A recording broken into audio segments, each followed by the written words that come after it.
জেলে যাব, পালাবার পথ খুঁজব, এদেশ থেকে পালাবো না। বিএনপির মহাসচিব মির্জা ফখরুল ইসলাম আলমগীরকে উদ্দেশ্য করে এ কথা বলেছিলেন আওয়ামী লীগের সাধারণ সম্পাদক এবং সাবেক সড়ক পরিবহন ও সেতুমন্ত্রী উবায়দুল কাদের ওরফে কাওয়া কাদের।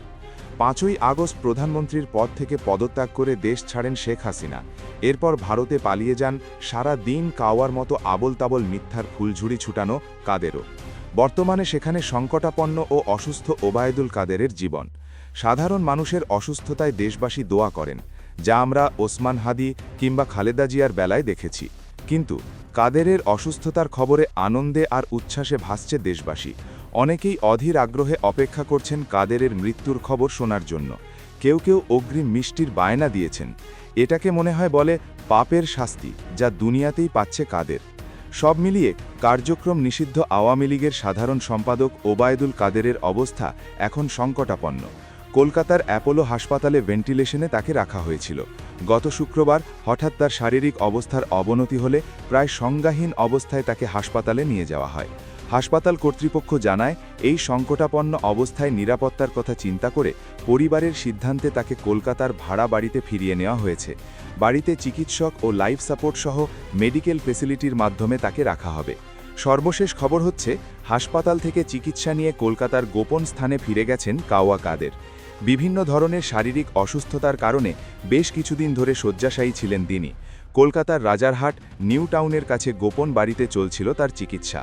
কিন্তু হঠাৎ শারীরিক অবস্থার অবনতি হলে তাকে বেসরকারি হাসপাতাল অ্যাপোলোতে ভর্তি করা হয়। তবে 4 দিনের মাথায় কিছুটা সুস্থ হওয়ায় সোমবার দুপুরে গোপন বাসায় ফিরে যান তিনি। সূত্র জানিয়েছে, বাংলাদেশে জুলাই গণভুত্থানের পর ভারতে পালিয়ে আসা ওবায়দুল কাদের বার্ধক্যজনিত নানা শারীরিক সমস্যায় ভুগছেন। নিউ টাউনের বাড়িতে তাকে অক্সিজেনও দেওয়া হয়েছে। এদিকে সামাজিক যোগাযোগ মাধ্যমে একটি ছবি ছড়িয়ে পড়েছে, যেখানে কাওয়া কাদেরকে জালিম শাসক ফেরাউনের মতো দেখা যাচ্ছে। ভঙ্গুর চেহারার কাদেরকে দেখে বোঝার উপায় নেই একসময় কতটা প্রতাপশালী ছিলেন তিনি, আর এখন তিনি আল্লাহর গজবের নিঃশেষ প্রায়। আমরা দেখেছি ওবায়দুল কাদের একসময় ক্ষমতা, অর্থ, প্রভাব আর দম্ভের চূড়ায় ছিল। মানুষকে তুচ্ছ করত, দুর্বলদের উপর জুলুম চালাত, অন্যের অধিকার কেড়ে নিত, মিথ্যা দিয়ে সত্যকে ঢেকে রাখত।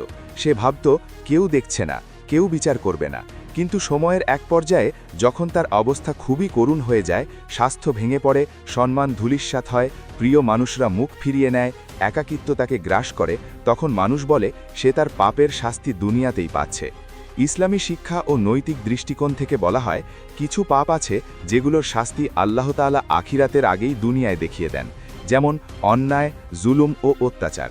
আর ওবায়দুল কাদের ছিলেন তেমনি একজন শাসক, যার জুলুম থেকে রেহাই পায়নি লাখ লাখ মানুষ।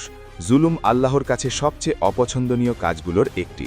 জালিম যত শক্তিশালী হোক, তার পতন অবশ্যম্ভাবী।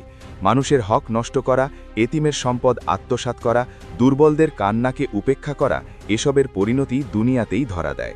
আরেকটি বড় পাপ হল অহংকার। অহংকারী ওবায়দুল কাদের নিজেকে সবকিছুর ঊর্ধ্বে মনে করত, কিন্তু আল্লাহ তাকে এমনভাবে ভেঙে দিলেন যে সে নিজের ছায়াকেও ভয় পায়। মিথ্যা বলা ও প্রতারণাও এমন পাপ যার শাস্তি দুনিয়ায় আসে। ওবায়দুল কাদেরও ক্ষমতায় থাকা অবস্থায় মিডিয়ার সামনে মিথ্যা কথার ঝাঁপি খুলে বসতেন। এখন তার সব মিথ্যা প্রকাশিত হয়ে গেছে। নির্যাতিত মানুষের চোখের জল অনেক সময় সরাসরি আরশে গিয়ে পৌঁছায়, তখন দেরিতে হলেও বিচার আসে।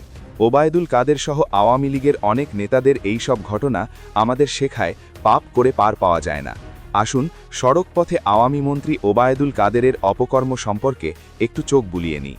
ক্ষমতাচ্যুত শেখ হাসিনা সরকারের শাসনামলে সড়ক মহাসড়কের ব্যাপক উন্নয়ন দাবি করা হলেও টিআইবির গবেষণা অনুযায়ী এ খাতে ২৯,২৩০ থেকে ৫০,৮৩৫ কোটি টাকার দুর্নীতি হয়েছে, যার নেতৃত্বে ছিল কাওয়া কাদের।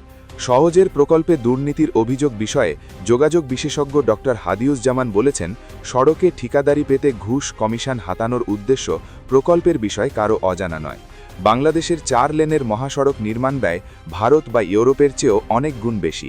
গবেষক জুলকারনাইন বলেন, একটি প্রকল্পে ৭৪ লাখ টাকা বরাদ্দ ছিল বৃক্ষরোপণে, কিন্তু সরজমিনে একটি গাছও পাওয়া যায়নি। সুপ্রিয় দর্শক, ওবায়দুল কাদেরের এই অবস্থা কি আল্লাহর পক্ষ থেকে গজব? কমেন্টে ইয়েস বা নো লিখে জানিয়ে দিন আপনার মতামত। ভিডিও ভালো লাগলে লাইক দিন এবং শেয়ার করুন, আর অবশ্যই চ্যানেলটি সাবস্ক্রাইব করুন। ধন্যবাদ।